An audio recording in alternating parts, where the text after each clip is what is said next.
God, our Creator and King, reigning over us.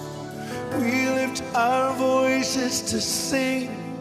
You are glorious. We adore you now. Let your love pour out on us. Saturate us. We fill the air with the song of your praise. You are worthy, and we give you glory. We reach for the heavens. Shalom frères et sœurs, nous bénissons le Seigneur pour la grâce qu'il nous accorde d'être vivants en ce jour. Nous le bénissons aussi pour l'opportunité qu'il nous donne de pouvoir nous connecter en ligne directement avec vous pour partager la parole. C'est un dimanche, oui. Nous devrions normalement nous retrouver dans sa présence, dans nos lieux habituels, pour communier, pour partager la parole et nous échanger des grâces. Mais malheureusement, les contextes actuels du coronavirus et les mesures gouvernementales qui ont été arrêtées ne nous ont pas permis effectivement d'être ensemble et de jouir de la chaleur de la communion fraternelle. Donc, nous allons nous livrer tous à un exercice inhabituel de faire les directs. Parce que je sais que c'est la première fois que nous puissions procéder ainsi. Et nous ne devons pas être tristes, au contraire, nous devons bénir le Seigneur pour cette opportunité. La technologie que nous avons, qui doit être un outil important et qui doit servir dans des contextes comme celui-ci. Je sais que vous êtes nombreux et nous sommes nombreux à souffrir de manquer effectivement d'être ensemble dans nos églises. La plupart des serviteurs qui n'aiment pas souvent utiliser la technologie en leur avantage, ils seront contraints aujourd'hui de pouvoir s'en servir, ne serait-ce qu'une fois, pour passer les messages au peuple de Dieu.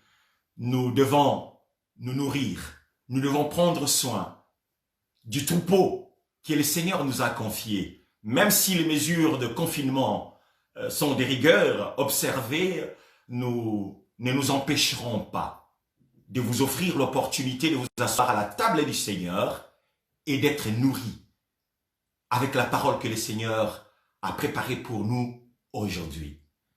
Je m'excuse pour ces quelques minutes de retard que nous avions pris sur notre programme. Veuillez m'en excuser parce que nous devrions faire certaines préparations afin de vous offrir cette opportunité, ce cadre qui est inhabituel, et on devait vraiment faire le nécessaire pour que vous puissiez prendre part dans ce que le Seigneur va réaliser maintenant.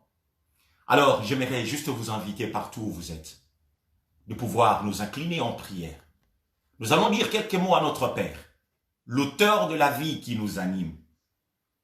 Nous allons lui dire merci pour cette circonstance, pour avoir rendu possible ces moments de nous retrouver en ligne pour être nourris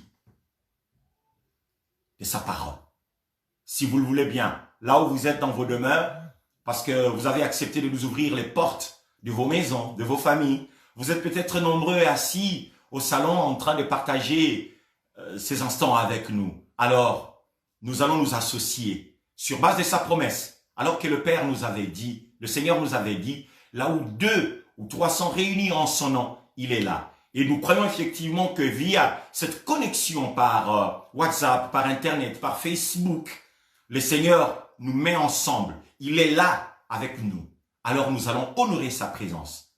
Nous allons lui donner la gloire, la louange, la puissance, lui rendre tout ce qu'on peut donner à un homme, parce qu'il est le souverain, le Dieu de la majesté, qui mérite toutes ces choses. Alors, je vous invite à prier avec moi, s'il vous plaît. Père Céleste, c'est avec crainte et tremblement que nous nous approchons de toi pour te dire merci de tout notre cœur, pour la grâce que tu nous accordes en ces jours d'être vivants. Il t'a plu dans ta souveraineté de faire lever ton soleil, le soleil de ta bonté, sur les toits de nos maisons. Tu as renouvelé les souffles de vie à chacun de mes bien-aimés qui sont connectés avec nous maintenant pour partager ces instants.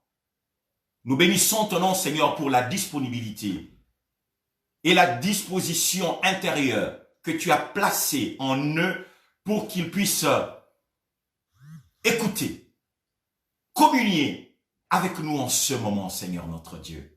Seigneur, merci pour ta main protectrice sur chacun d'entre eux, sur leur famille. Et merci aussi, Seigneur notre Dieu, pour ta gloire que tu vas libérer sur nous au travers, Seigneur, de cet échange que nous allons avoir, Seigneur. Nous te disons sincèrement merci. Remplis-nous par ton Esprit Saint et dirige-nous, Seigneur notre Dieu, à la lumière de ta parole. Donne-nous, Seigneur notre Dieu, quelques consignes, donne-nous quelques conseils, donne-nous les directives, Seigneur notre Dieu, pour que nous puissions nous tenir en ce temps de crise. Nous te disons sincèrement merci, Seigneur. Remplis nos cœurs de ta joie et de ta paix ineffable. Au nom de Jésus, notre Seigneur et Sauveur, nous avons ainsi prié. Amen. Je ne manquerai pas cette opportunité pour revenir sur le sujet d'actualité qui nous concerne tous. Je disais tout à l'heure que les mesures gouvernementales qui ont été prises, nous devons les respecter en tant qu'Église. Nous avons des autorités qui chapeautent effectivement le pays. Alors ils nous ont donné certaines orientations, nous devons nous y soumettre. Et c'est avec beaucoup de joie que nous accueillons aussi ces mesures. Et nous acceptons d'accompagner le gouvernement dans cela. Nous observerons un peu des distances. Il n'y aura pas d'activité comme nous vous les avions signifié au travers de ces quelques messages partagés par SMS, par WhatsApp, sur Facebook, pour vous dire effectivement que il n'y aura pas culte. C'est salutaire pour nous. Ce sont des mesures pour endiguer un peu cette pandémie des coronavirus dont on parle partout. J'aimerais avant toute chose, comme la parole de Dieu nous le demande, selon la pensée de 1 Timothée au chapitre 2, le verset 2 que j'aimerais d'abord évoquer ici avant toute chose, et j'aimerais que vous puissiez prendre vos Bibles avec moi si vous le voulez bien. Nous lisons cette parole dans 1 Timothée chapitre 2, le verset 1.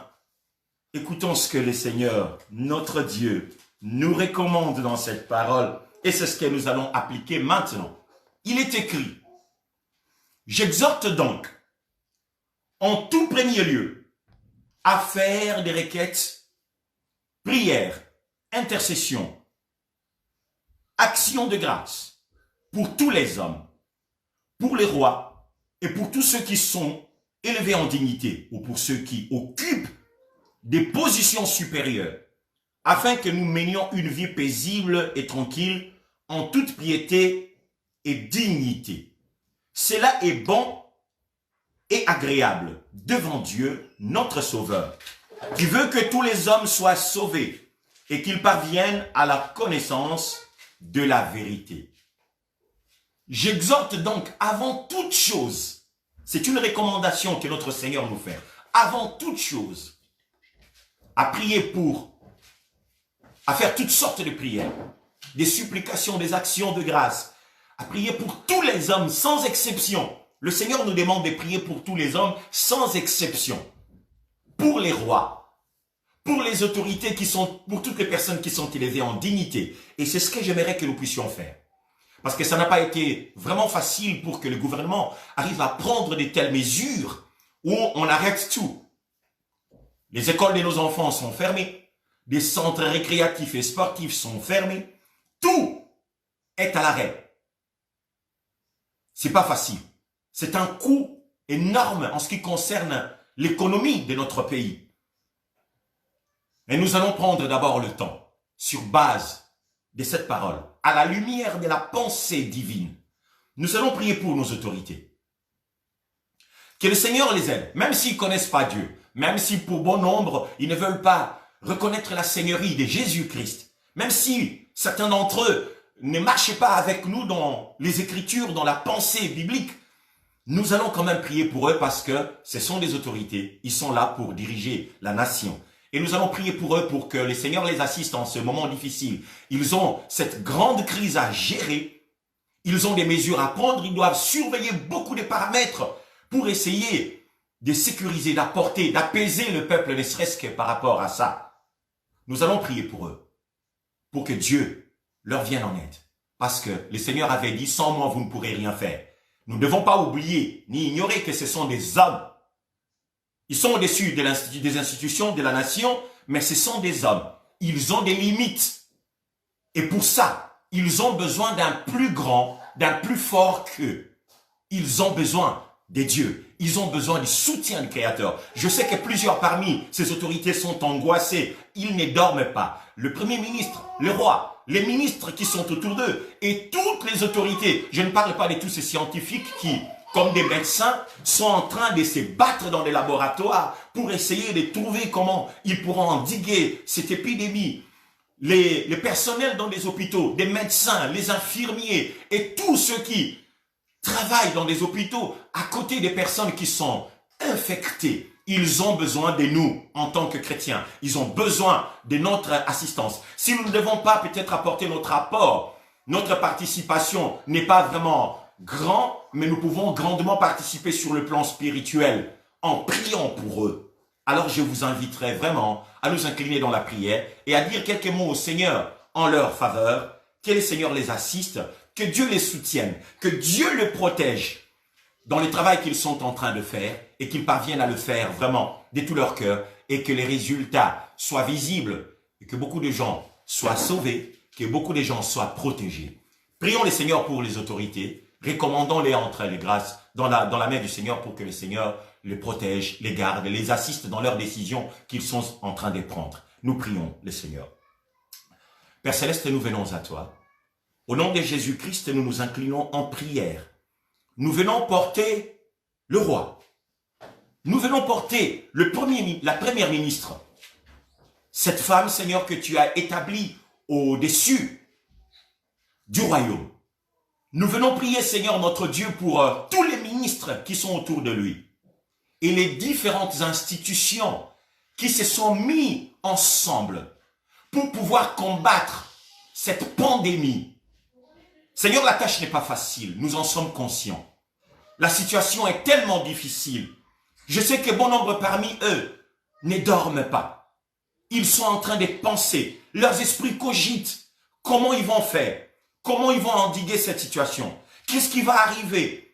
En tant que responsable, ils se posent énormément de questions, Seigneur. Même si plusieurs dans leur orgueil n'accepteront pas de s'incliner devant ta grandeur, devant ta majesté, Seigneur, nous, ton Église, nous, tes enfants, nous venons, Seigneur, nous placer devant ton trône des grâces pour implorer ta faveur, pour implorer ton assistance, pour implorer ton aide, Seigneur. Tu avais dit, sans moi, vous ne pouvez rien faire. Et c'est vrai, Seigneur, sans toi, les autorités ne pourront rien. Ils n'ont aucune assurance, Seigneur notre Père, à garantir à ton peuple. Les gens sont déboussolés. La panique est générale. La psychose ne cesse de gagner, Seigneur notre Dieu, les pensées et les cœurs des gens. Seigneur, face à toutes ces choses, nous venons à toi pour t'adresser nos prières et nous te demandons de leur apporter ta paix. Seigneur, les autorités de notre royaume ont besoin de la paix. Ils ont besoin, Seigneur, de la sérénité, de la tranquillité dans leur esprit. Parce que ce n'est que dans cet état qu'ils arriveront à prendre des décisions valables, qui tiendront, Seigneur.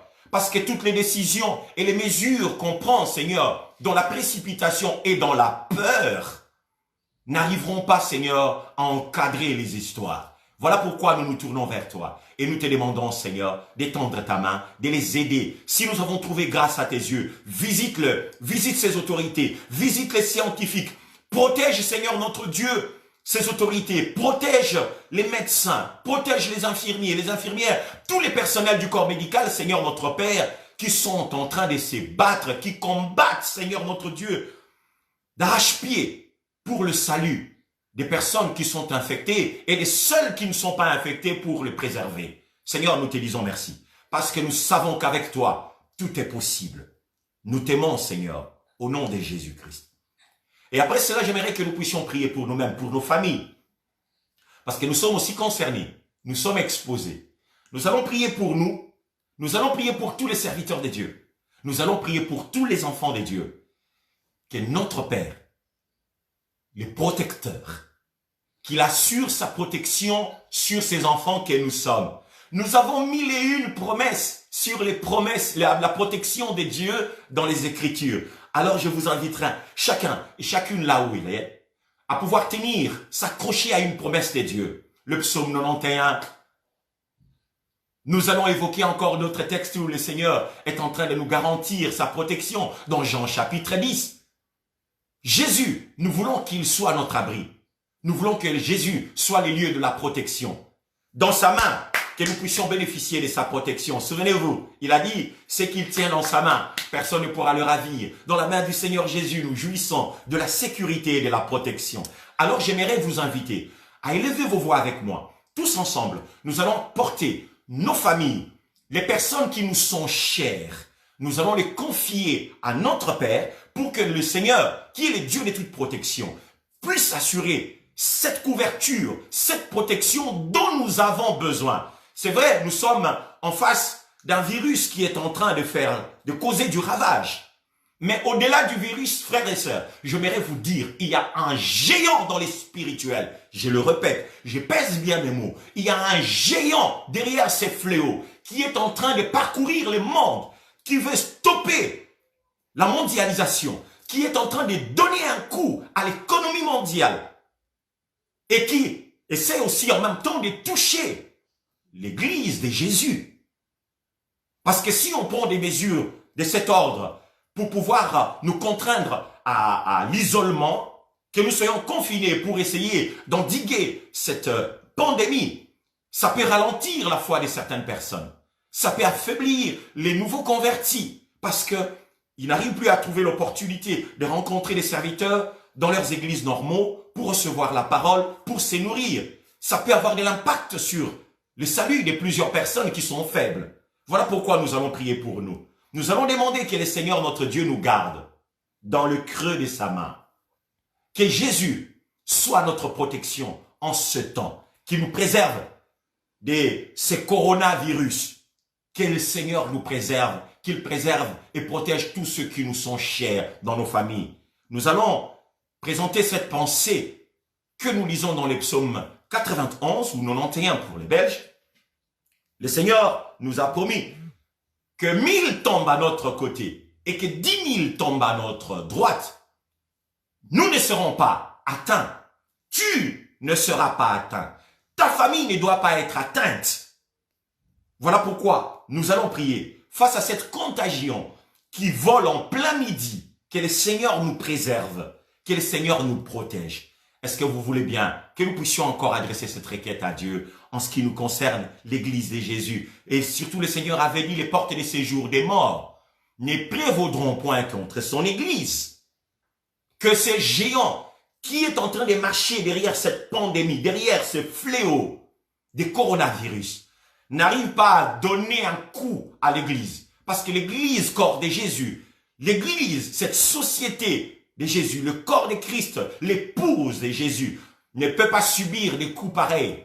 Elle est protégée par son maître, par son époux, par son Seigneur. Alors nous prions que Dieu puisse nous assister en ce moment. Adressons cette prière au Seigneur. Père Céleste, nous venons devant toi. Au nom de Jésus-Christ, nous nous inclinons devant ta grandeur et nous portons, Seigneur, ton Église. Nous portons, Seigneur, tous les serviteurs de Dieu, des pasteurs, des docteurs, des évangélistes, des prophètes, des apôtres, qui sont concernés, Seigneur notre Dieu, par ces mesures d'encadrement que le gouvernement a mises en place. Des réunions des églises qui n'ont pas eu lieu aujourd'hui, parce que les enfants de Dieu doivent rester dans leur demeure, dans leur maison, Seigneur notre Dieu. Seigneur, nous prions pour tous les nôtres. Nous prions pour nous, pour nos familles, pour que tu puisses nous protéger sur base de tes promesses. Seigneur, face à la peste et à ses ravages, face à la contagion du coronavirus qui est en train de gagner les terrains et qui répand la psychose partout, nous te prions, Seigneur, de veiller sur nous. Si nous avons trouvé grâce à tes yeux, protège, Seigneur, sécurise-nous, garde-nous, notre Dieu, parce que nous avons vraiment besoin de toi.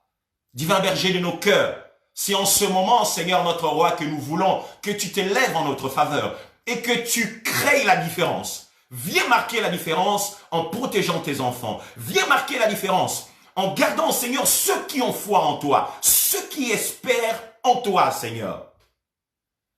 Seigneur, fais que à la fin de cette crise, lorsque cette pandémie, Seigneur notre Dieu, passera, que ton peuple te loue, que ton peuple t'exalte, qu'il t'honore en disant, tu es réellement un défenseur, un protecteur, un Dieu digne de confiance parce que tu nous as protégés.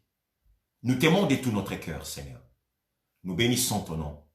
Que la gloire, la louange et la puissance te reviennent aujourd'hui et dans les siècles à venir. Au nom de Jésus-Christ, notre Seigneur et Sauveur, nous avons ainsi prié. Que le peuple de Dieu dise Amen. Donc, je vous inviterai, frères et sœurs, à ne pas perdre de vue cette réalité. Continuons à prier. Et j'aimerais juste que vous puissiez comprendre certaines réalités.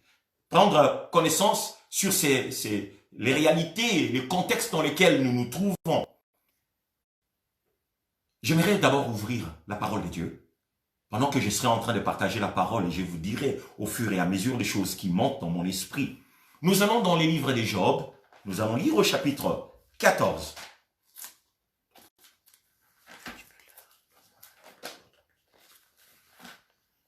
Je prends ma Bible.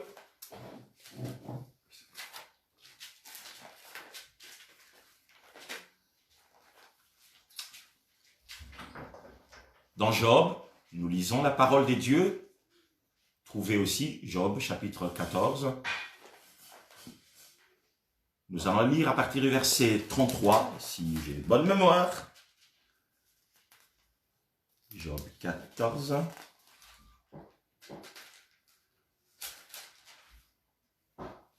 À partir du verset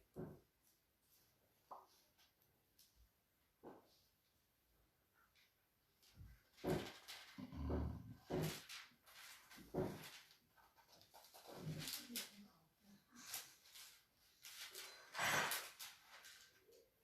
Voilà, je suis.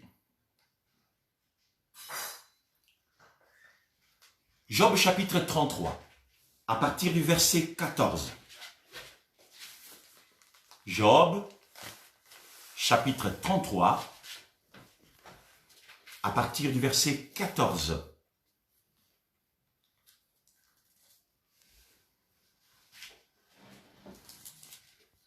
Job, chapitre 33, à partir du verset 14. Nous lisons la parole du Seigneur. Dieu parle. Dieu parle. Cependant, tantôt d'une manière, tantôt d'une autre. Et l'on n'y prend point garde. Il parle par des songes, par des visions nocturnes, quand les hommes sont livrés à un profond sommeil, quand ils sont endormis sur leur couche. Alors il leur donne des avertissements et met le sceau à ses instructions, afin de détourner l'homme du mal et de le préserver de l'orgueil, afin de garantir son âme de la fosse et sa vie des coups du glaive. Par la douleur aussi, l'homme est repris sur sa couche. Quand une lutte continue vient agiter ses os, alors il prend en dégoût le pain, même les aliments les plus exquis. Sa chair se consume et disparaît. Ses os qu'on ne voyait pas sont mis à nu. Son âme s'approche de la fosse et sa vie des messagers de la mort. Mais s'il se trouve pour lui un ange intercesseur, un d'entre les 1000 qui annonce à l'homme la voie qu'il doit suivre, Dieu a compassion de lui et dit à l'ange, délivre-le, afin qu'il ne descende pas dans la fosse. J'ai trouvé une rançon, et sa chair a plus de fraîcheur qu'au premier âge. Il revient au jour de sa jeunesse, il adresse à Dieu sa prière, et Dieu lui est propice. Lui laisse voir sa face avec joie, et lui rend son innocence. Il chante devant les hommes, et dit, j'ai péché, j'ai violé la justice, et je n'ai pas été puni comme je le méritais. Dieu a délivré mon âme pour qu'elle n'entrât pas dans la fosse et ma vie s'épanouit à la lumière. Voilà tout ce que Dieu fait 2 fois, 3 fois avec l'homme pour amener son âme de la fosse, pour l'éclairer de la lumière des vivants. Parole du Seigneur. Ces beaux textes que nous venons de lire, que vous avez l'habitude de lire, parce que souvent, lorsque nous faisons mention de ces textes, la plupart des chrétiens en font usage en rapport aux songes seulement et aux rêves. Dieu parle, Dieu parle, Dieu parle. Et oui, j'aimerais dire à chacun et à chacune d'entre vous qui me suivez maintenant, j'aimerais dire à ceux qui me suivront au loin, et j'aimerais m'adresser aussi à notre royaume, à la nation entière, en disant, Dieu parle. C'est vrai. Dieu a toujours parlé. Il a commencé à parler à l'homme depuis le livre des Genèse dans le jardin d'Éden. Dieu a toujours parlé. Et quand le Seigneur a parlé, depuis la nuit de temps, il a toujours appelé l'homme à lui. Dans le jardin d'Éden, Dieu a parlé à Adam. Le Seigneur a fait un appel à Adam. Il a appelé Adam à venir à lui. Il lui a posé la question, Adam, Adam, où es-tu? La voix de Dieu créateur, de l'homme, retentissait dans les jardins, à la recherche de l'homme qu'il ne trouvait plus à l'endroit où il était censé être. Quand nous nous éclipsons de la volonté de Dieu, lorsque nous disparaissons du lieu où Dieu a défini pour nous rencontrer et qu'il ne nous trouve plus là, Dieu utilise sa voix, il va parler. Dieu va appeler les hommes. C'est vrai que les hommes avaient péché. Le péché, étant une rébellion, étant une offense, a brisé la communion entre l'homme et Dieu et l'a séparé de son Créateur. L'homme était caché par des murs invisibles qui faisaient qu'il n'était plus vu dans le plan de Dieu, dans la volonté de Dieu. Là où il était censé être, l'homme n'y était plus. Alors, la meilleure manière de chercher quelqu'un qu'on ne voit plus, c'est de l'appeler.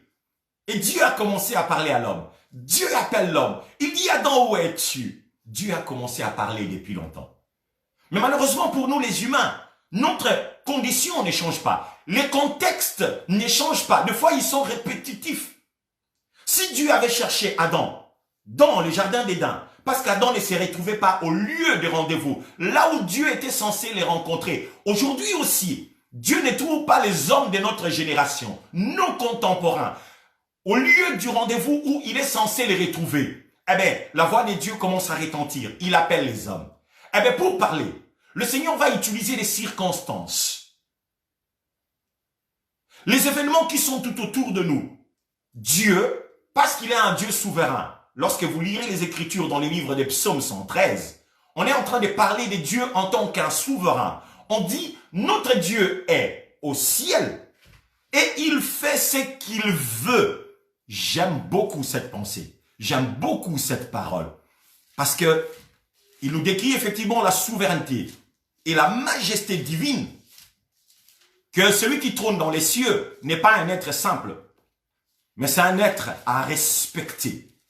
Il est un être à revérer. Et sa souveraineté et son autorité doivent être connues des humains. Prenez vos Bibles avec moi parce que j'aime bien quand je parle de choses comme ça. Vous lisez avec moi et que chacun de vous prend conscience et prend connaissance des réalités qui s'y trouvent.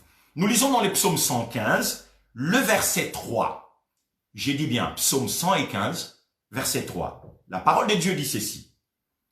Notre Dieu est au ciel. Il fait tout ce qu'il veut. Notre Dieu est au ciel. Il fait tout ce qu'il veut. Celui qui se permet de faire tout ce qu'il veut, c'est quelqu'un qui est souverain. Il n'a pas de limites dans ses actions. Rien ne peut l'empêcher d'entreprendre ce qu'il s'est résolu d'entreprendre. Dieu est souverain. Il est un Dieu de toute majesté. Alors quand il prend la décision de faire quelque chose, il fait. Et dans sa souveraineté, si le Seigneur se décide d'utiliser les œuvres des hommes pour leur parler, si Dieu dans sa souveraineté se décide d'utiliser Ces virus, le coronavirus, traité par les mains d'hommes, dans des laboratoires militaires, je ne sais pas, peu importe la pensée qui avait animé ces chercheurs ou ces scientifiques à trafiquer ces virus pour des fins bactériologiques certainement, même si il est devenu incontrôlable, il s'est échappé de leurs mains. Mais nous devons savoir que c'est pas Dieu qui a créé ce coronavirus. C'est pas Dieu. Ce sont des hommes qui ont manipulé ces virus parce qu'ils voulaient en faire une arme bactériologique. Et si ils les ont créés, ils ont manipulé génétiquement ces virus et que le virus finit par échapper au contrôle de l'homme, Dieu étant souverain, il est capable d'utiliser coronavirus et le contexte lié au coronavirus pour parler à ces scientifiques, pour parler aux hommes, pour parler à chacun et chacune de nous, des êtres humains. Parce que Dieu nous appelle à lui, à revenir à lui.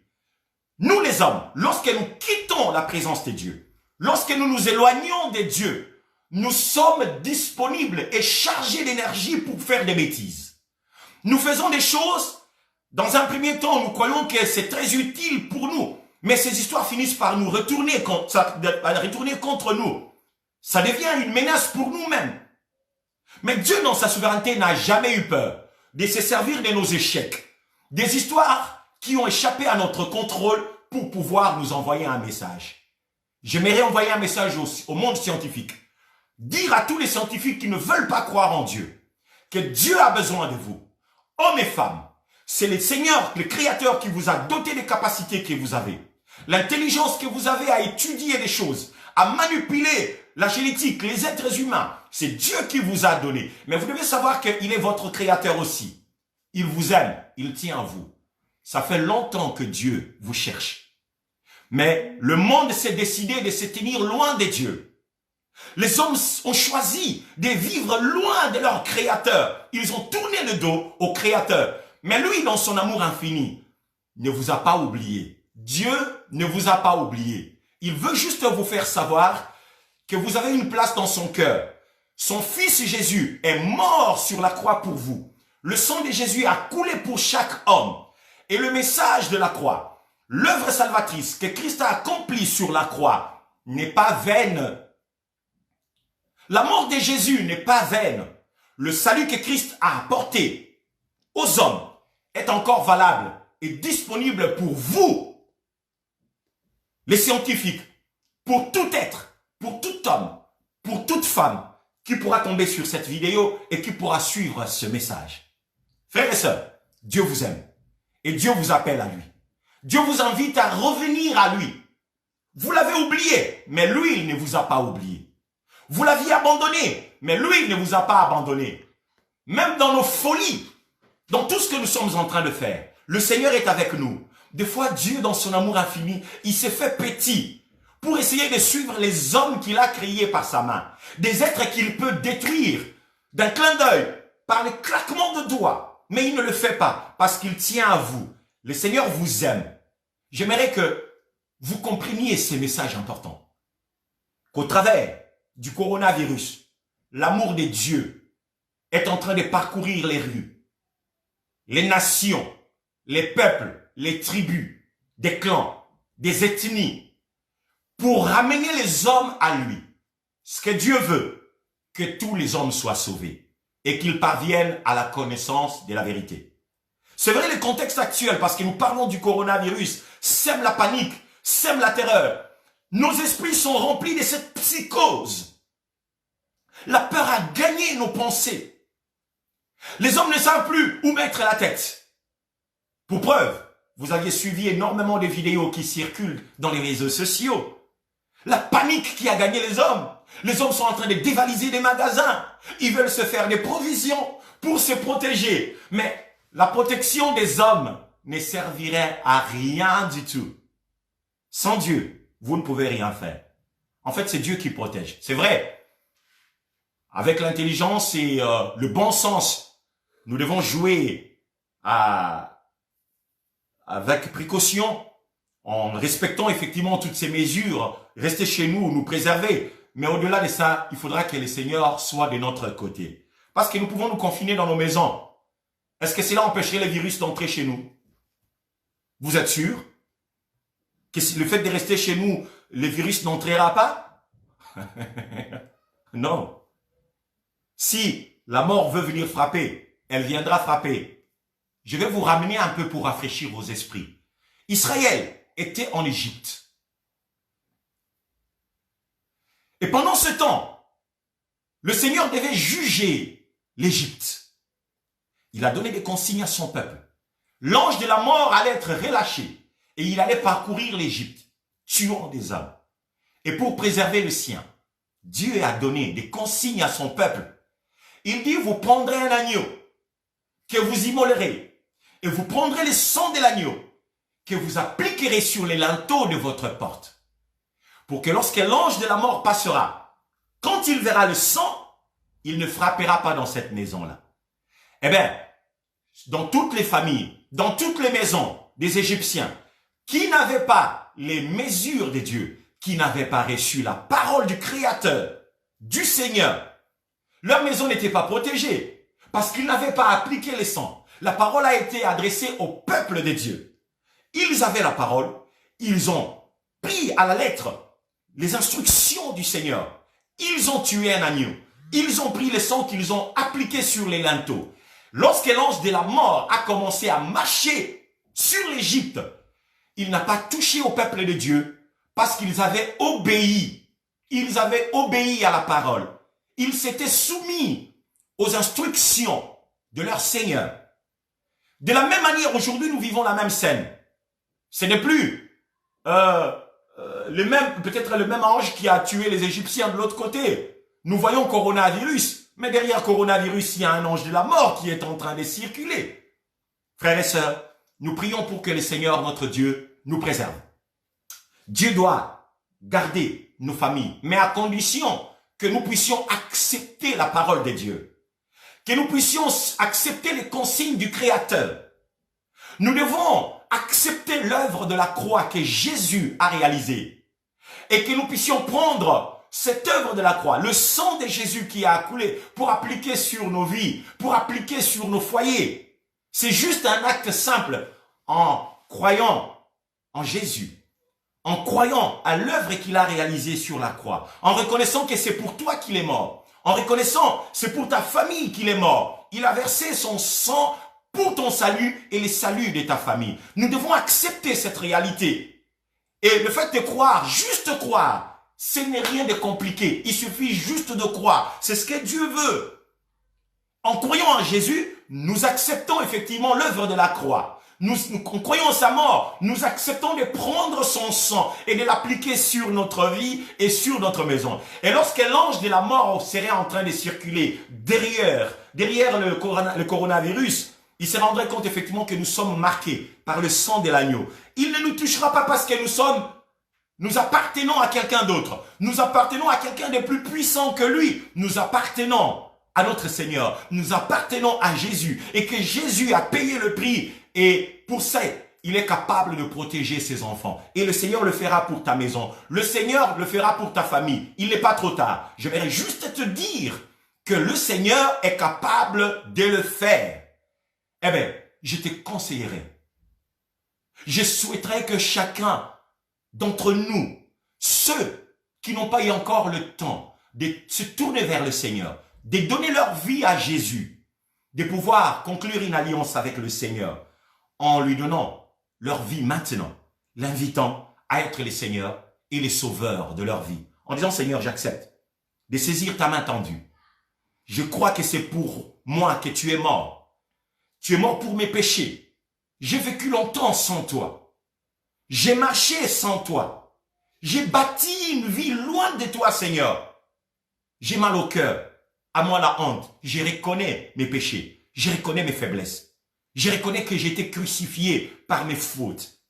Et j'accepte ta mort. J'accepte ton sang qui a été versé sur la croix. J'accepte l'œuvre que tu as accomplie pour mon salut. Et je saisis ton salut aujourd'hui pour t'appartenir. Marque ma vie du sceau de ton appartenance.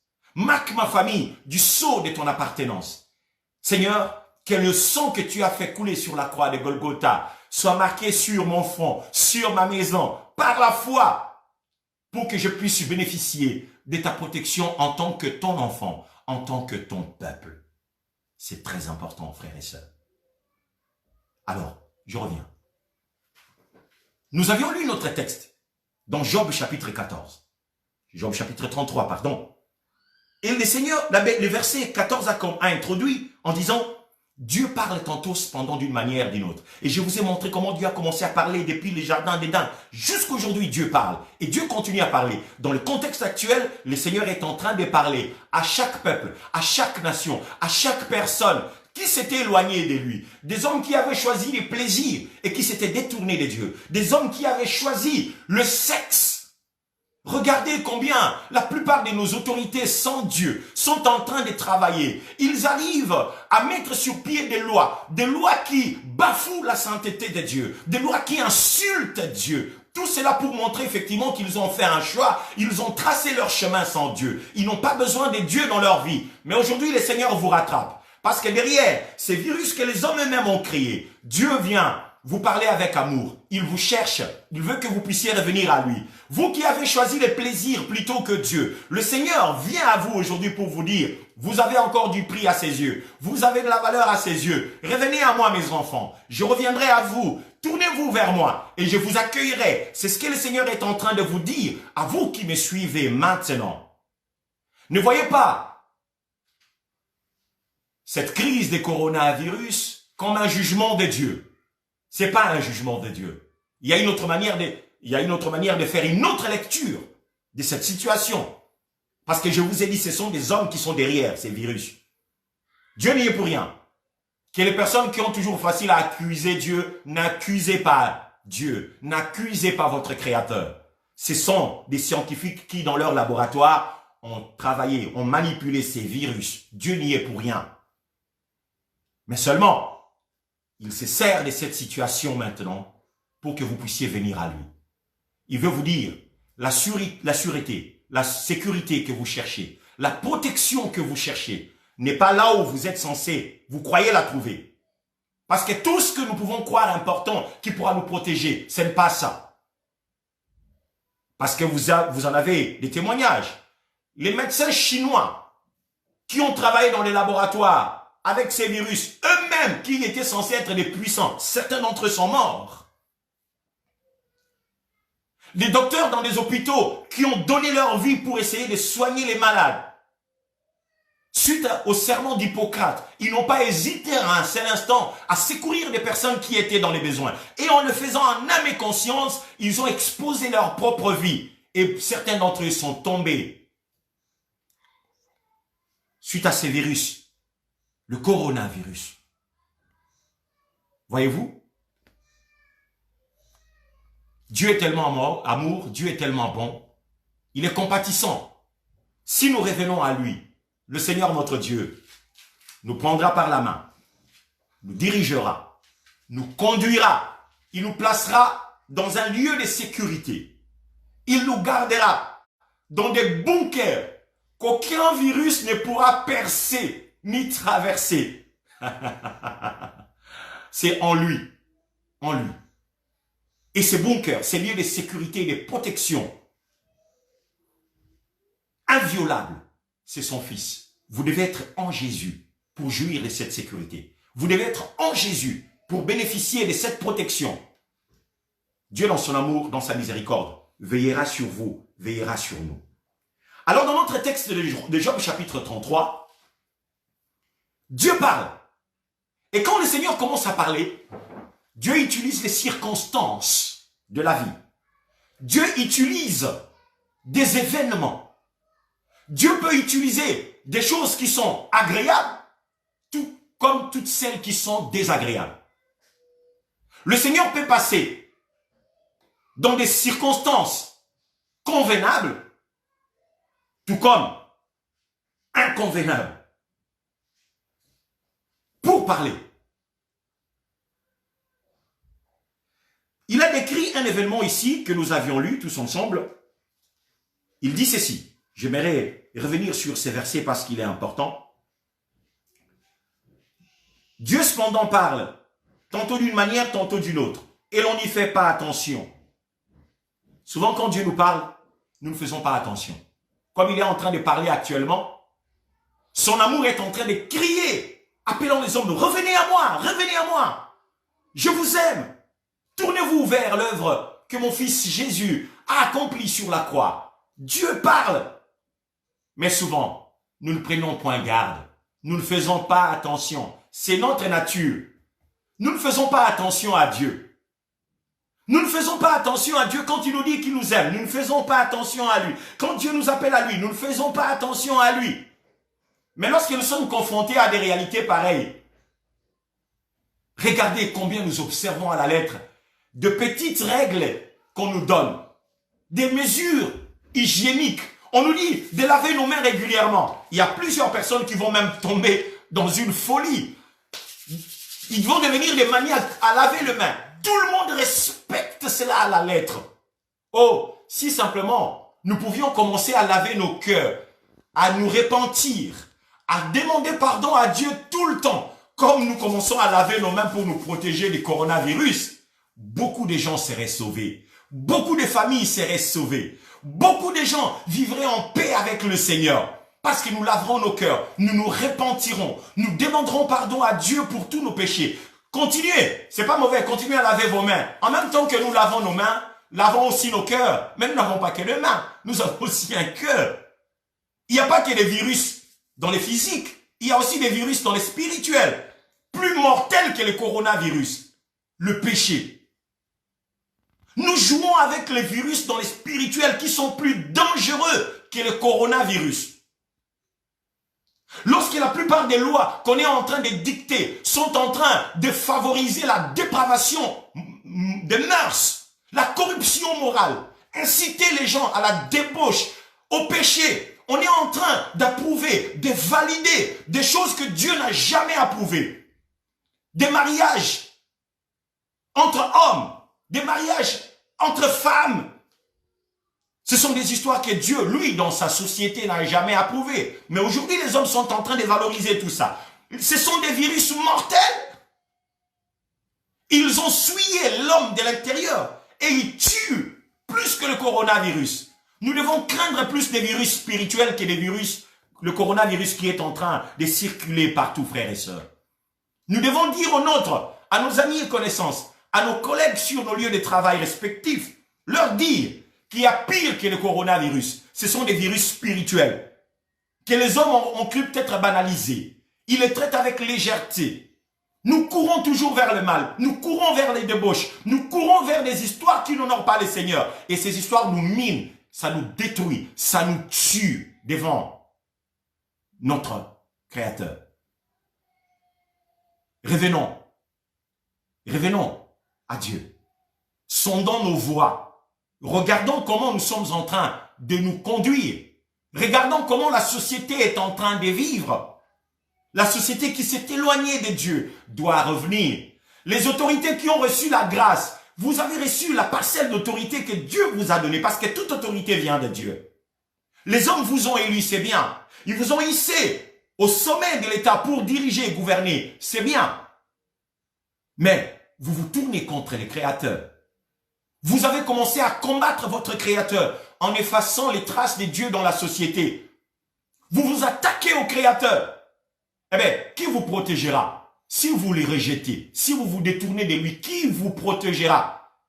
Dans des moments critiques comme celui-ci, qui viendra à votre secours si Dieu ne s'élève pas pour vous? Si Dieu ne vient pas au secours des hommes, dans des temps critiques comme celui-ci, si Dieu ne vient pas, si Dieu ne nous aide pas, si Dieu n'intervient pas en notre faveur, qui nous aidera?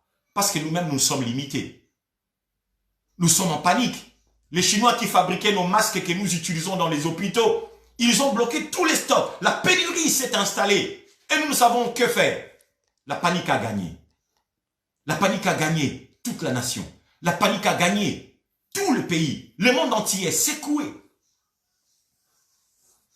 Dieu parle. Dieu parle. Il vous dit encore, je vous aime. Vous qui vous êtes détournés de moi, je vous aime. Vous qui m'avez rejeté, je vous aime. Vous qui avez choisi les plaisirs plus que moi, vous aimez les plaisirs, le sexe, les histoires hors ma volonté, je vous aime. Revenez à moi. et je reviendrai à vous. Revenez à moi et je vous tendrai ma main. Je vous saisirai. Je vous conduirai dans mes voies. L'Europe doit se tourner vers le Seigneur. Les Amériques doivent se tourner vers le Seigneur. L'Afrique doit revenir à Dieu. L'Asie doit chercher le Créateur. Ils se sont cachés derrière des divinités qui ne savent pas protéger. Des gens vont se cacher dans des religions qui ne leur offrent même pas de protection. Dieu est la seule protection en ce temps critique. Dieu est la seule protection qui vous convient. Vous avez besoin de lui. Vous avez besoin de lui. Vous avez besoin de lui. Je continue à partager ce que je partage avec vous. Alors il dit ceci. Je suis au verset 15. Dieu parle en songe, en vision nocturne, quand un profond sommeil tombe sur les hommes, quand ils sont endormis sur leur couche. La nuit, quand nous dormons, Dieu parle. Pourquoi Dieu vient parler aux hommes la nuit? Parce que la nuit, c'est un temps où nous ne sommes plus en activité. Notre esprit n'est plus vraiment en activité comme dans la journée quand nous sommes éveillés. Nous sommes sur 1001 choses à la fois.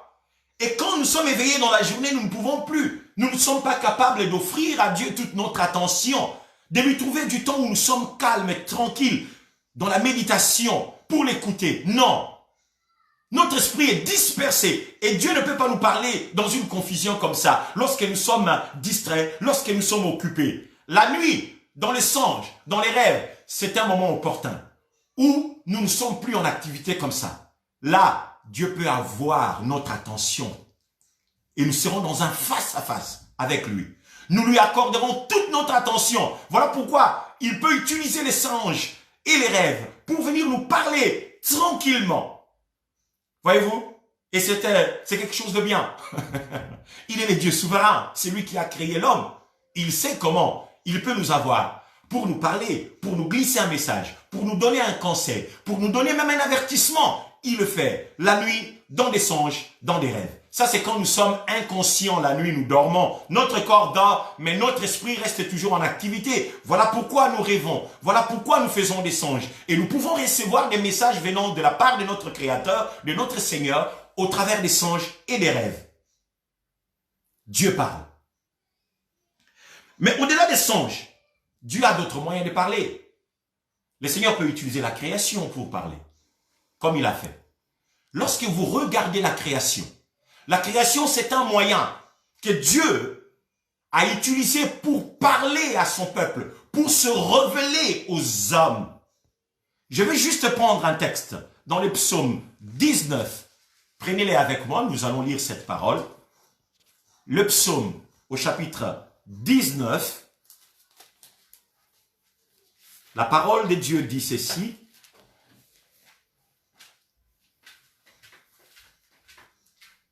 Psaume 19, le verset 2.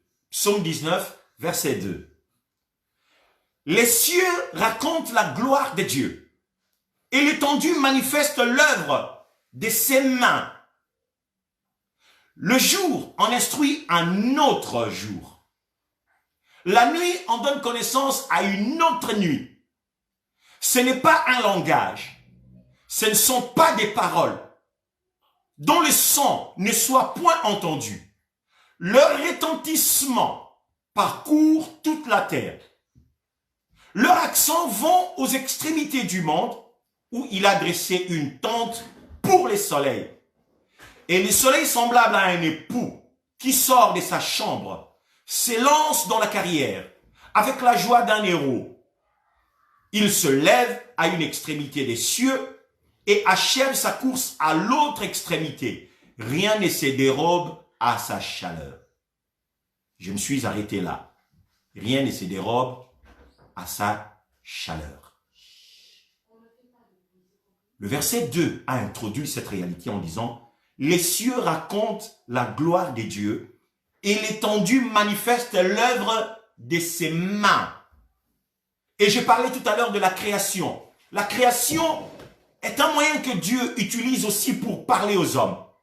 Chaque chose que le Créateur a placée sur la terre, les arbres, les plantes, les histoires belles, les astres que nous voyons, c'est l'œuvre de la création de Dieu.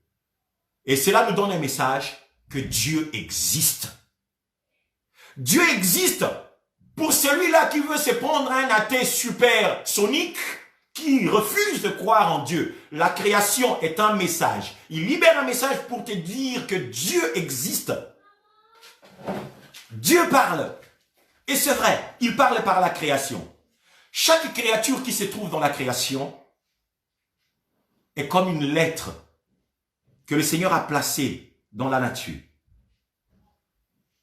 à travers par laquelle Dieu va parler, peut adresser des messages aux hommes.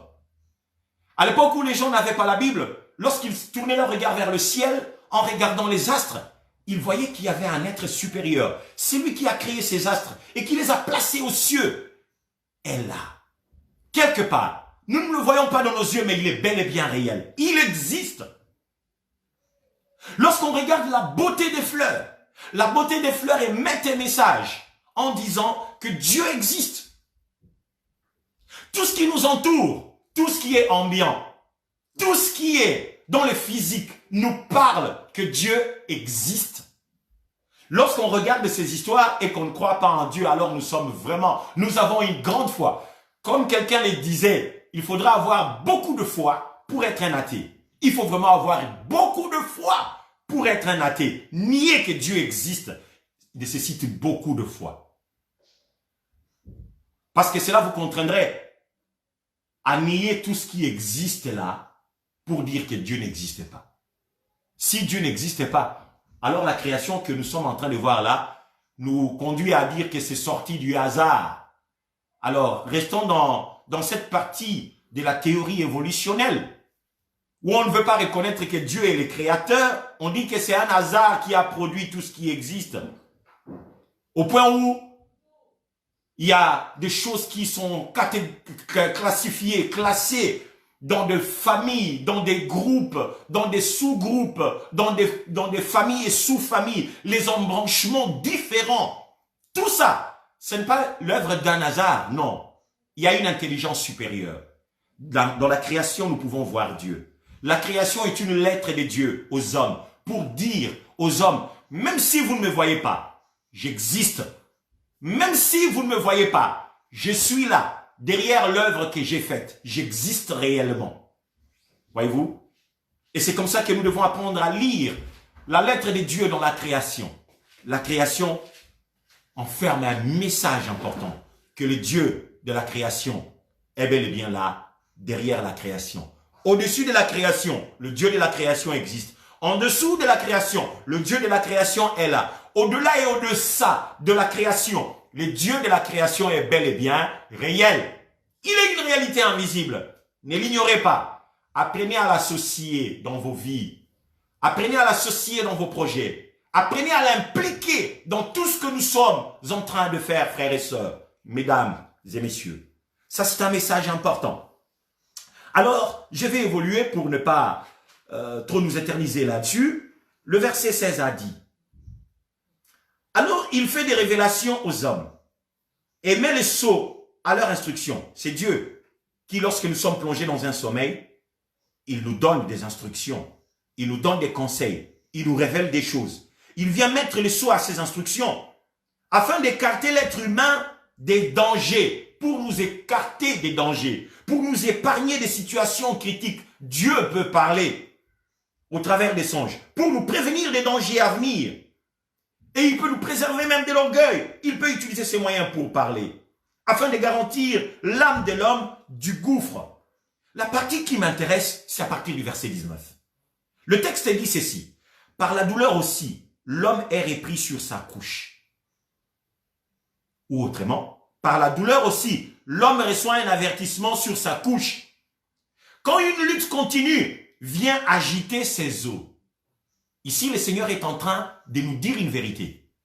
Dieu peut utiliser la maladie comme un moyen pour parler à l'homme.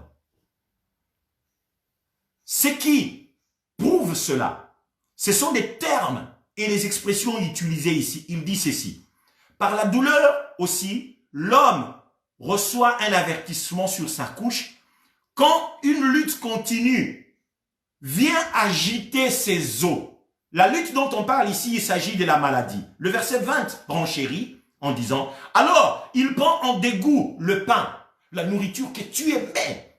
Tout ce qui était bon, tu prenais plaisir à manger. Tout ce qui était délice pour toi, tu prends dégoût. Tu n'arrives plus à manger. C'est ce qui arrive souvent lorsque nous sommes malades, n'est-ce pas? Des choses qu'on aimait bien manger, on ne les mange plus. Même quand on nous les présente, des fois tu veux manger, mais l'appétit n'y est pas. Le corps ne suit plus. Parce qu'il y a un combat qui agite tes os.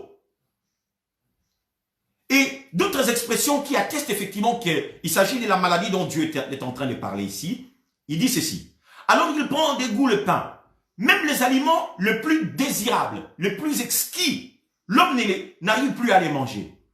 Et comme conséquence, comme il ne mange pas, le verset 21 dit, sa chair se consume et disparaît au regard.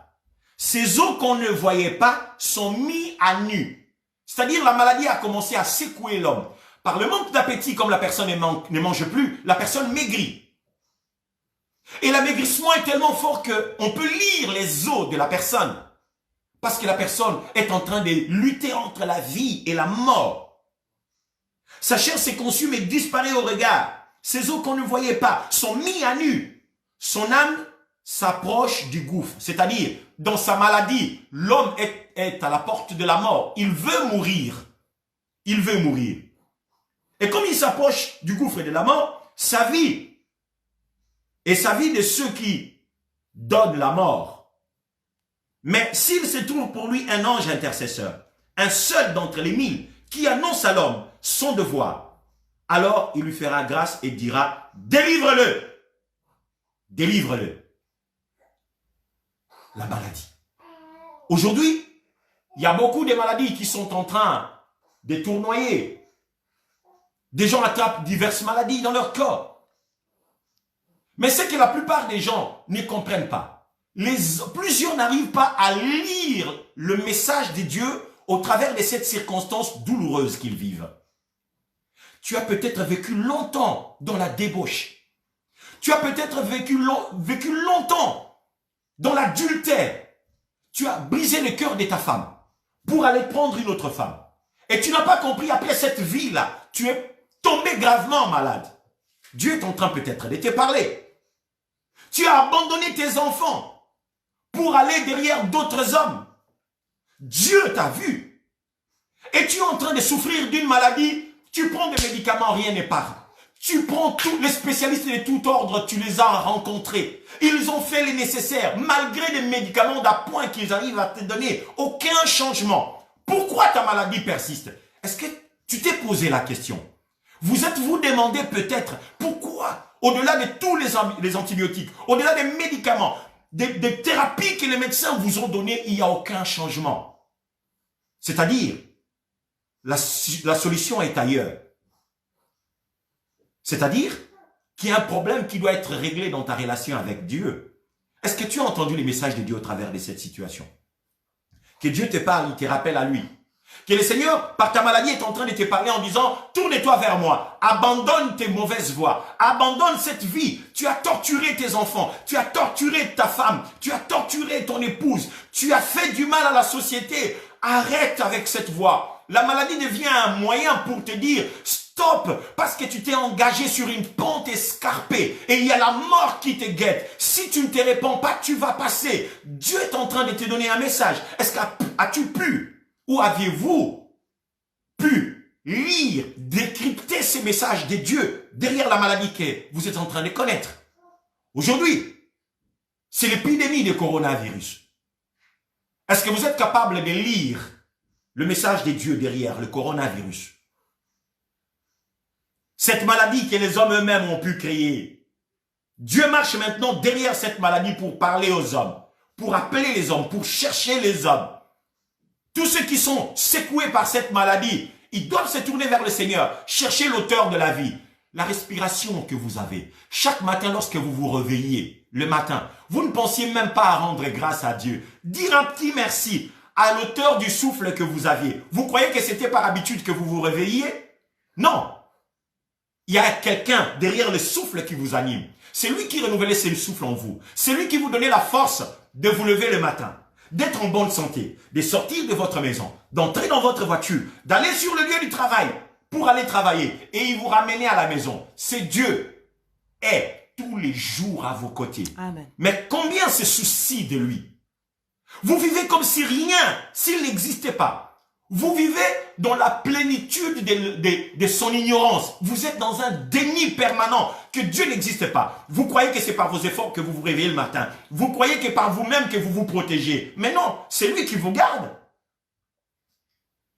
Et si Dieu a utilisé des moyens pour vous parler que vous n'aviez pas parlé, aujourd'hui, le Seigneur va se servir du coronavirus. Cette arme bactériologique que les hommes étaient en train de manipuler dans leur laboratoire L4 et qui a échappé au contrôle des scientifiques. Dieu va se servir pour parler aux hommes, pour parler à des dignitaires, pour parler aux rois, pour parler à des présidents, pour parler aux nations en disant « Revenez à moi ».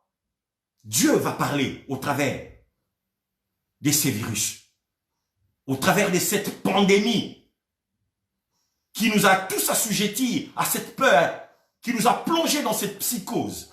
Nous devons lire Dieu derrière, que Dieu est en train de nous parler. La société belge, Royaume de Belgique, vous les autorités de la Belgique, vous qui ne croyez pas en Dieu, et vous qui croyez en Dieu, nous sommes tous concernés. Dieu nous parle au travers de cette circonstance. C'est une invitation à pouvoir chercher Dieu. Nous devons restaurer la place de Dieu, lui donner une place d'honneur, non seulement dans l'État, au sommet même de l'État, le roi, le premier ministre et le gouvernement, tous ceux qui sont en train de diriger, tous ceux qui ont reçu une quelconque parcelle d'autorité, vous êtes concernés. Nous devons restaurer la place de Dieu et l'honneur que nous donnons à Dieu. Nous devons donner à Dieu la place qu'il mérite dans la société. Nous avions agi dans le passé pour évincer Dieu de la société. Nous nous sommes attaqués à des fêtes chrétiennes qui existaient dans les calendriers humains. Parce que la personne à abattre, c'est Dieu.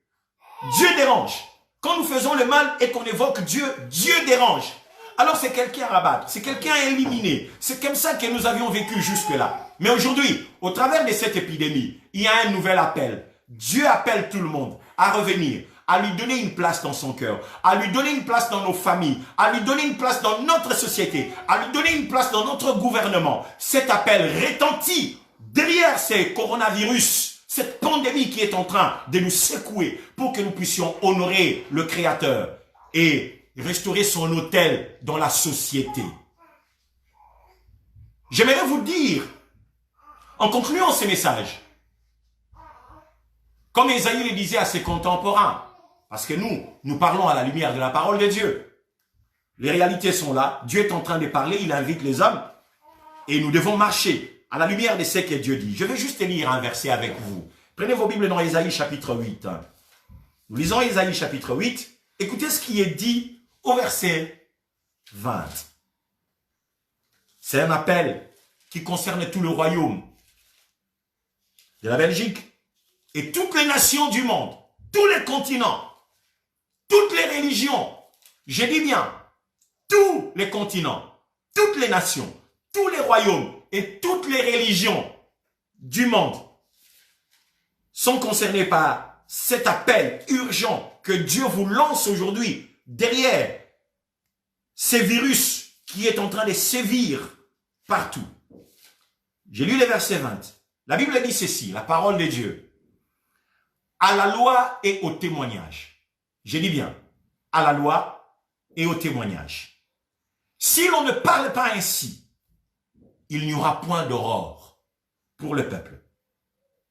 Dans ce contexte que nous vivons, du coronavirus, le message de Dieu est libéré. Cet appel, cette invitation est lancée à la loi et au témoignage. Si l'on ne parle pas ainsi, il n'y aura point d'aurore pour le peuple. Nous devons revenir à la parole de Dieu. Nous devons recentrer nos vies. Nous devons recentrer la parole de Dieu au cœur de la société, au cœur de nos maisons, au cœur de nos foyers, au cœur de nos familles, au cœur du gouvernement, au cœur de la nation, au cœur du royaume. Nous devons recentrer à nouveau la parole. La parole de Dieu doit être au centre. Dieu doit être au centre de nos vies. Dieu doit être au centre de tout. Nous devons revenir à sa parole si nous voulons voir l'aurore de Dieu. Dieu est capable de faire passer cette épidémie, cette pandémie, comme ça en soufflant dessus. Dieu peut protéger des milliers et des milliers de personnes qui lui font confiance. Et j'aimerais que vous puissiez lui faire confiance pour jouir de cette protection. Dieu n'est pas un homme pour mentir, ni un fils de l'homme pour se repentir. Quand il parle, il accomplit ce qu'il dit. Et j'aimerais vraiment que le Seigneur le fasse. Mais nous devons revenir à la parole. Nous devons revenir à lui. Nous devons sonder nos voies. Nous devons nous repentir. Comme nous lavons les mains là avec du savon, et ces derniers temps, vous allez trouver, nous sommes devenus tous respectueux. Hein. Nous veillons vraiment sur ces principes, ces règles d'hygiène. Et nous lavons nos mains régulièrement, mais lavons aussi nos cœurs. Ne lavons pas les mains seulement, lavons nos cœurs, lavons nos pensées.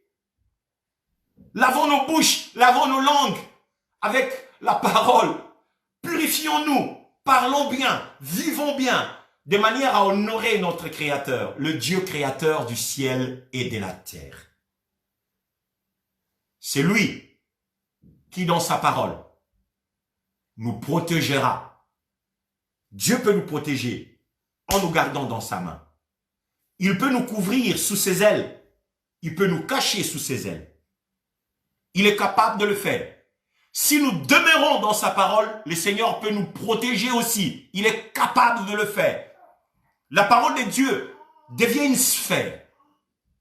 Il déploie sur nous une couverture pour que nous puissions être gardés de tout mal, sécurisés. Dans Jean chapitre 15, au verset 7, après cet appel d'Ésaïe 8, j'aimerais juste lire ce verset pour conclure notre entretien de ce midi. Jean chapitre 15, le verset 7 nous dit ceci. Si vous demeurez en moi et que mes paroles demeurent en vous, ça c'est le Fils de Dieu, Jésus-Christ qui nous parle. Si vous demeurez en moi et que mes paroles, les paroles de Jésus, demeurent en vous, demandez ce que vous voudrez et cela vous sera accordé. Il y a un appel à demeurer en Jésus. Demeurer en Jésus, demeurer dans sa parole. Ésaïe 8, 20 nous invite, nous lance un appel urgent à retourner dans la loi, dans les témoignages, c'est-à-dire la parole de Dieu. Voilà pourquoi il a dit à la loi et au témoignage. Nous devons revenir dans la parole. Nous devons revenir dans les Écritures. Nous devons revenir à Dieu. Nous devons fixer nos regards vers le Seigneur. Nous devons fixer nos regards sur Jésus. Nous devons regarder à lui. Nous devons compter sur lui. Nous ne devons pas compter sur les bacs d'eau que nous sommes allés acheter au Aldi et piller les magasins. Nous ne devons pas nous appuyer et compter sur nos réserves que nous avions faites sous le coup de la peur ces derniers temps en vidant tous les magasins, en achetant du riz, des pâtes et cacher cela dans nos demeures. Ce n'est pas ça la protection, ce n'est pas ça la sécurité, frères et sœurs. Vous pouvez même mourir et ne pas manger tout ce que vous vous êtes acheté au Aldi, chez Colruyt et au Lidl.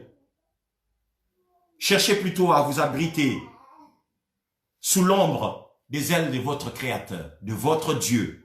Faites de ces dieux-là votre Seigneur. À mes amis qui sont en Asie, j'aimerais vous dire effectivement que les divinités que vous invoquez ne sont même pas capables de vous protéger par rapport à cette épidémie. Tournez-vous vers l'Éternel des armées, El Shaddai. Tournez-vous vers Jésus. Saisissez la main tendue que Jésus vous tend. Parce que le Seigneur est capable de vous protéger, de vous préserver, de vous assurer la sécurité dont vous avez besoin. Jésus est capable de balayer la peur qui a rempli vos esprits, qui a rempli vos pensées, qui a rempli vos cœurs. Tournez-vous. Et c'est d'une manière simple que le Seigneur dispose cela, son salut, sa sécurité, sa protection, juste par la foi. nous tourner vers lui et croire en lui simplement. Il n'y a rien de compliqué.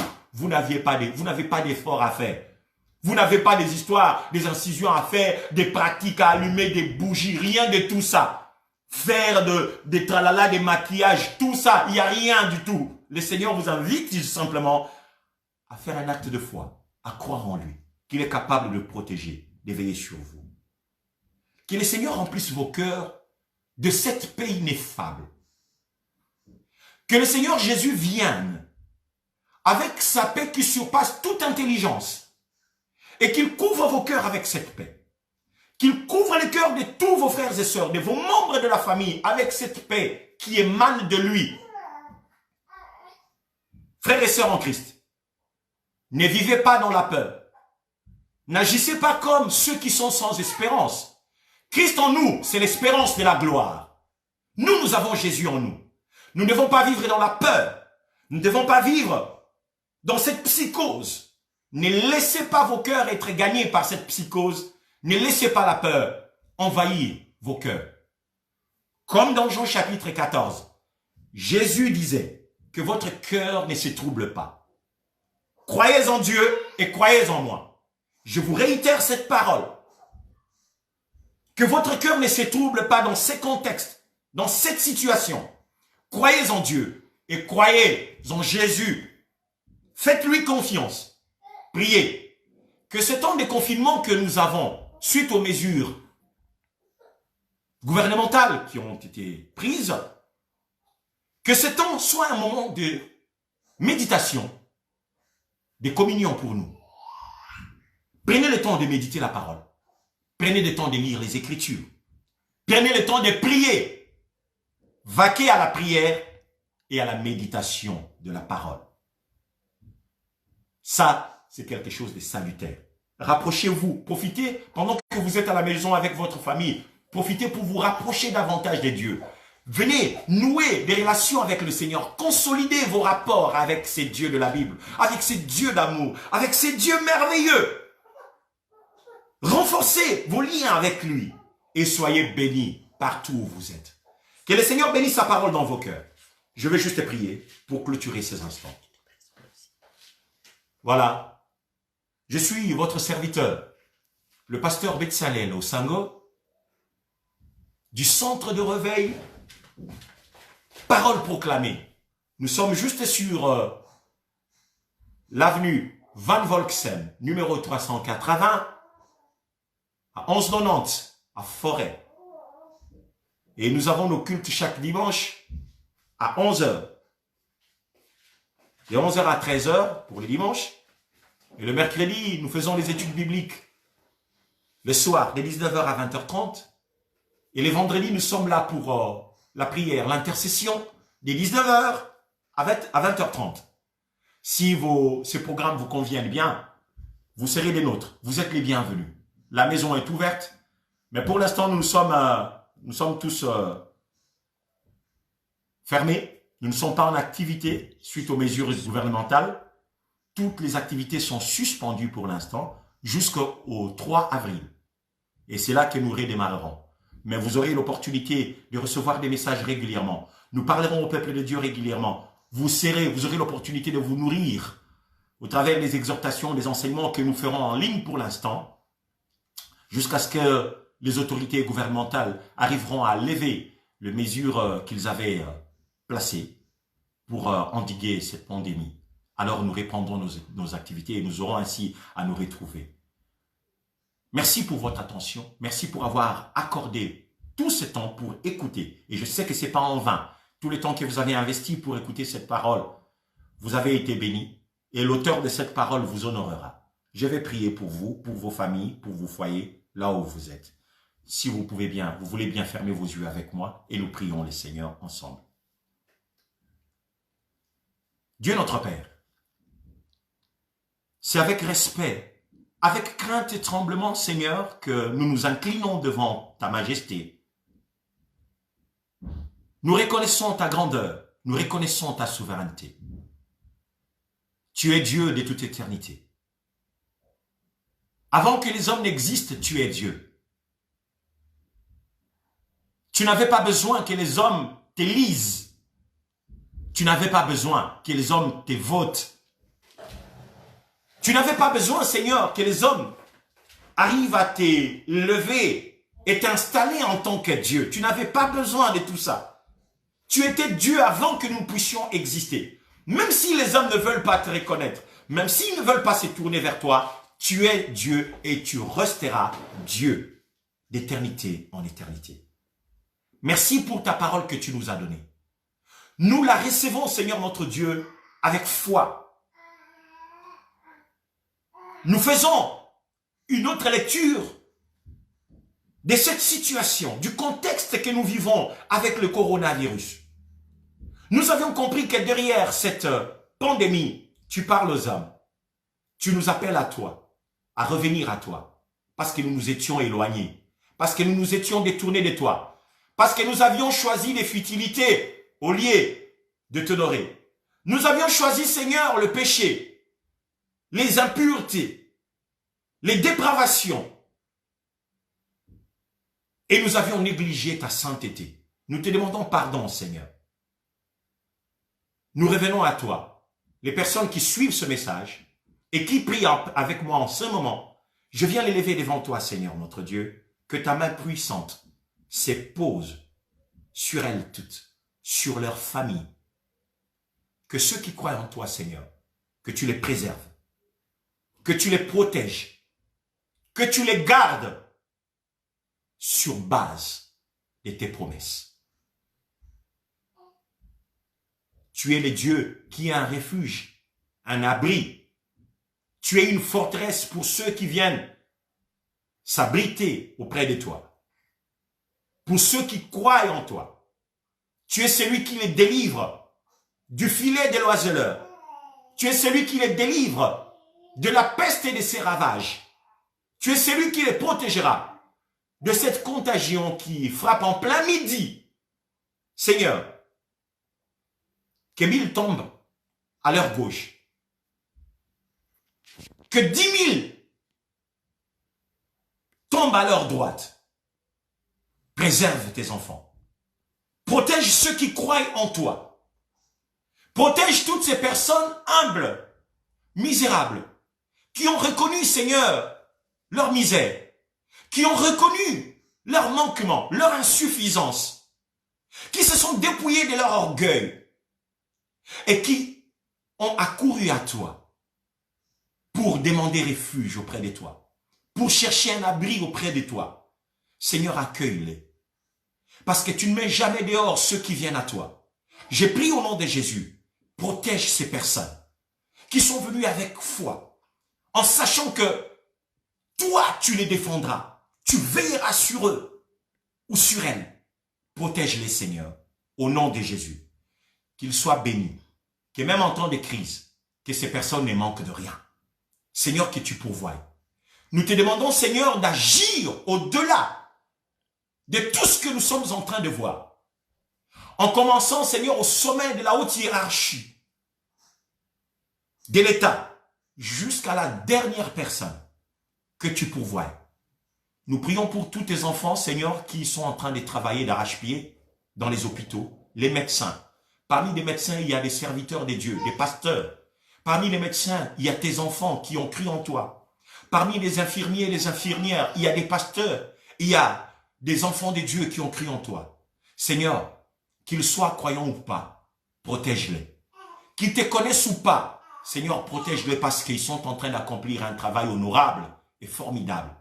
Nous prions que tu les bénisses, que tu les préserves, donne-leur la force et le courage de lutter avec les personnes qui sont infectées. Et protège leur famille, Seigneur, si nous avons trouvé grâce à tes yeux. Dans la plénitude et la richesse dont tu disposes, j'ai prié, Seigneur, que tu viennes aussi en aide à toutes les sociétés où nous travaillons en tant qu'enfants de Dieu. Nous avons des contrats dans des maisons, dans l'institution, des institutions qui sont touchées.